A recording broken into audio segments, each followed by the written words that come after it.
कृपा करके मुझे बताइए, श्रीमान राहुल गांधी कैलाश मानसरोवर जा रहे थे, नेपाल के समाचार पत्रों ने छापा कि वो गौ मांस खाते हुए गए। तो साधना भारती जी इतनी बड़ी प्रवचनकार हैं और गौ पूजक निश्चित तौर पर होंगी, तो गौ मांस खाने वाले राहुल गांधी के विरोध में वो निश्चित तौर पर कांग्रेस त्याग देगी, मुझे पूरा विश्वास है। और इतना ही नहीं, इनके केरल के एक नेता ने गाय काटने का काम किया और राहुल गांधी जी ने फोटो खिंचवाया। श्रीमान संजय निरुपम इनके सांसद हैं। जब महाराष्ट्र में गौ हत्या प्रतिबंधित करने का कानून बना और यह भी कानून बना कोई गौ मांस अपने घर में रख नहीं सकता है, तो श्रीमान संजय निरुपम ने बीफ फेस्टिवल लगाया। इस पर तो निश्चित तौर पर या तो संजय निरुपम के विरुद्ध बात करेंगी या ये पार्टी छोड़ देंगे या संजय निरुपम पार्टी से निकाल देंगी। इतना तय है कि जितना कॉन्फिडेंस है आदरणीय साधना भारती जी का हिंदुत्व के प्रति, सनातन के प्रति समर्पण, जो 2.5 वर्ष की उम्र से प्रवचन करती हैं, 2.5 वर्ष की उम्र से जो प्रवचन करती हैं, मुझे पूरा विश्वास है कि मैं तो साधारण गृहस्थ हूं। एक साधारण गृहस्थ की कमिटमेंट को लेकर एक बार आशंका हो सकती है, लेकिन जो प्रवचन करता रहा हो, जो साध्वी के स्वरूप में हो, वह तो बिल्कुल बर्दाश्त नहीं करेगा कि मणिशंकर अय्यर यह कहें कि पता नहीं राम कहां पैदा हुए थे, किस घर में पैदा हुए थे, दशरथ के महल में तो 10,000 कमरे थे। तो अगर कोई संत साधु समाज का व्यक्ति होगा तो मणिशंकर अय्यर से निश्चित तौर पर जो है इसका जवाब मांगेगा। दोस्तों, स्वागत है आप सभी को मेरे YouTube चैनल पर। दोस्तों, आज की वीडियो काफ़ी इंटरेस्टिंग होगी, काफ़ी मज़ेदार होने वाली है, क्योंकि आज की जो डिबेट हो रही है बीजेपी और कांग्रेस के बीच में हो रही है। दोस्तों, बीजेपी की तरफ से प्रेम शुक्ला जी हैं और कांग्रेस की तरफ से साधना भारती जी हैं। दोस्तों, डिबेट काफ़ी मज़ेदार होगी, क्योंकि डिबेट में काफ़ी कुछ मुद्दों पे बात किया गया है। तो आप लोगों से अनुरोध है कि आप लोग वीडियो को अंत तक जरूर देखिएगा, और चैनल पर मेरे पहली बार आए हैं तो चैनल को आप लोग सब्सक्राइब कर लीजिएगा, वीडियो को लाइक कर लीजिएगा। चलिए शुरू करते हैं और वीडियो को लास्ट तक देखते हैं। चलो भाई, देखो अब मैं क्या करता हूँ। आप बड़े पत्रकार, मैंने तो जवाब ही नहीं दिया, मैंने तो आपसे पूछा। आप प्रवक्ता है ना, आपको पता होना चाहिए क्या हुआ इंडियन एयरलाइंस में। अरे भाई, बैठक ही नहीं कर पाए तो बीजेपी के खिलाफ खड़े क्या हो गया? क्या जो अलायंस इंडिया है क्या इसमें फूट है, यही पूछना चाह रहे? मैंने कहा नहीं, बिल्कुल भी नहीं है। मैंने तो फूट के बारे में पूछा ही नहीं मैडम, मैंने सिर्फ इतना बच्चा पूछा कि आपकी जानकारी है ये बैठक हुई या ना हुई। ये बैठक हुई ही नहीं, और आपको तो ये भी जानकारी नहीं थी कि कोई ऐसी बैठक होनी थी। खैर मैं और तर्क वितर्क में नहीं जा रहा था। प्रेम शुक्ला जी बताइए। नहीं, मुझे थी जानकारी, 6 दिसंबर को बैठक होनी थी, इसकी जानकारी थी। आपको कैसे पता मुझे जानकारी नहीं थी? लगातार तो आप ही सबसे पहले अब मुझे पूरा विश्वास है कि आदरणीय साधना भारती जी मेरी बात को बिना बीच में बोले सुनेंगी। देखिए, अभी आदरणीय साधना भारती जी को मनोहर पर्रिकर का उन्होंने नाम लिया, किरण रिजिजू का नाम लिया उन्होंने। तो कृपा करके मुझे बताइए, श्रीमान राहुल गांधी कैलाश मानसरोवर जा रहे थे, नेपाल के समाचार पत्रों ने छापा कि वो गौ मांस खाते हुए गए। तो साधना भारती जी इतनी बड़ी प्रवचनकार हैं और गौ पूजक निश्चित तौर पर होंगी, तो गौ मांस खाने वाले राहुल गांधी के विरोध में वो निश्चित तौर पर कांग्रेस त्याग देगी, मुझे पूरा विश्वास है। और इतना ही नहीं, इनके केरल के एक नेता ने गाय काटने का काम किया और राहुल गांधी जी ने फोटो खिंचवाया। श्रीमान संजय निरुपम इनके सांसद हैं। जब महाराष्ट्र में गौ हत्या प्रतिबंधित करने का कानून बना और यह भी कानून बना कोई गौ मांस अपने घर में रख नहीं सकता है, तो श्रीमान संजय निरुपम ने बीफ फेस्टिवल लगाया।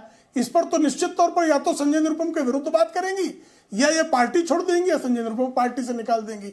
इतना तय है कि जितना कॉन्फिडेंस है आदरणीय साधना भारती जी का हिंदुत्व के प्रति, सनातन के प्रति जो समर्पण, जो 2.5 वर्ष की उम्र से प्रवचन करती हैं, 2.5 वर्ष की उम्र से जो प्रवचन करती हैं, मुझे पूरा विश्वास है कि मैं तो साधारण गृहस्थ हूं।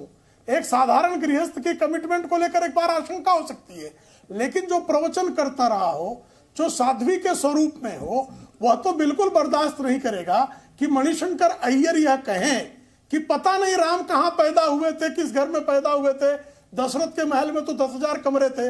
तो अगर कोई संत साधु समाज का व्यक्ति होगा तो मणिशंकर अय्यर से निश्चित तौर पर जो है इसका जवाब मांगेगा, और श्रीमती सोनिया गांधी से भी पूछेगा कि भाई जो है राम तो हुए ही नहीं, काल्पनिक नहीं है राम। प्रभु रामचंद्र को काल्पनिक मानने का प्रश्न जो है, जो एफिडेविट चली गई, राम को काल्पनिक कैसे मानेगा कोई? मुझे जरा दीपक जी आप ही बताइए। मैं तो गृहस्थ हूँ, गृहस्थ तो हो सकता है कि अनिश्वरवादी भी हो जाए, मैं बता देती से संभव है कि गलतियां भी हो जाए, लेकिन जो साधना कर रहा हो, जो साध्वी हो, वो तो ऐसी बातों के एकदम विरुद्ध में खड़ा हो जाएगा। और बोको हरम जो हिंदुत्व को कह दे, आपने प्रश्न पूछा, उस प्रश्न को टालने का काम किया गया।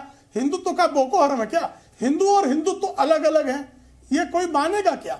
और हिंदुत्व जो है, ये श्रीमान राहुल गांधी ने स्वयं जो है ब्रिटेन के राजदूत से कहा कि लश्कर-ए-तोयबा से अधिक खतरनाक है। अब हिंदू जो है लश्कर तोयबा से अधिक खतरनाक हो गया साहब। तो ऐसे एक दो नहीं, इस पर जो 30, 40, 50 मिनट जो है सिर्फ कांग्रेस के तमाम नेताओं द्वारा बारंबार जिस तरह से हिंदू पर, हिंदुत्व पर, सनातन पर जिस तरह के प्रहार किए, और स्वयं मल्लिकार्जुन खड़गे वो कह रहे हैं कि भाई सनातन जो है मुझे जवाब देने का सिर्फ सनातन 30 गया सेकंड दे कहाँ दीजिए। है?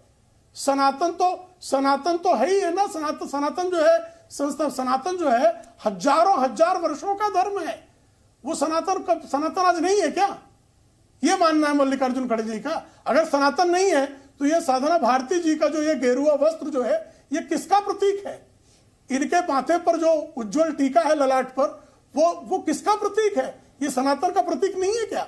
ये जो इनके जो प्रवचन होते हैं वो सनातन के प्रवचन है कि नहीं है? तो मल्लिकार्जुन खड़गे कह रहे हैं कि मोदी जी फिर से अगर चुन के आ गए तो सनातन स्थापित हो जाएगा। तो इन प्रश्नों के भी उत्तर देने होंगे। ठीक है, जवाब ले लेते हैं।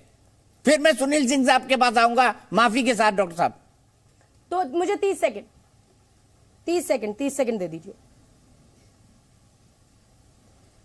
बोलिए साधना जी, आप ही का आवाज आ इंतजार रही कर है? रहा हूं, वरना मैं डॉक्टर साहब के पास जाता। जी मैं ये कह रही हूँ, पहली बात कि ग्रस्त संत हुआ करते थे हमारे जो सनातन में आप पढ़ेंगे तो जितने संत थे लगभग सभी ग्रस्त थे। तो मैं भी साध्वी नहीं हूं, मैं स्पष्ट कह देती हूँ। और मैं ये गेरुआ वस्त्र धारण नहीं करती, मैं पीतांबर वस्त्र धारण करती हूँ, पहली चीज। दूसरी बात जो आप कह रहे हैं, तो मैं ये आपसे कह रही हूँ, कोई भी अगर सनातन सभ्यता और संस्कृति के लिए गलत बोलता है वो गलत है। लेकिन आप जो राहुल गांधी जी के लिए वो गौमांस खाते, कहां आपने देख लिया? और मुझे बताइए, किरण रिजिजू ने अपने मुंह से कहा है ये बात कि मैं खाता हूं, कोई रोक सके तो रोक ले। आपने उस पर तो कुछ किया नहीं, और यहाँ भाषण दे रहे हैं। और दूसरी बात, जिस पर आप हिंदू और हिंदुत्व पर आ रहे थे, मैं उस पर भी आ जाती हूँ।